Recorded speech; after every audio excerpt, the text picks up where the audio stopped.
Our Shacman 6x4 wrecker is powered by a 350 HP Weichai engine with a 25,000 kg GVW heavy-duty chassis.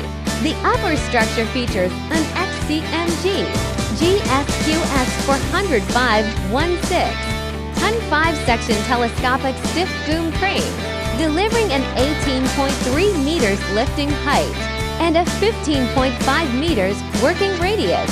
With 360-degree continuous rotation, it integrates a complete dual control system consisting of an elevated top seat operation console and dual-side grounding mechanical control levers. The vehicle uses a dedicated 1-to-1 design without cargo bed loading, replacing the deck space with multi-compartment steel tool cabins that serves as a front counterweight.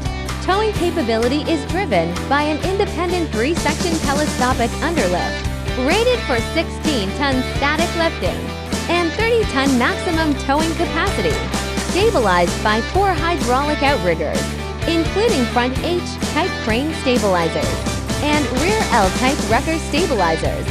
Standard rescue hardware includes 1 set of L-shaped tire cradles, 1 set of towing fork bases, 5 pairs of professional towing forks, and an auxiliary brake airline coupling assembly.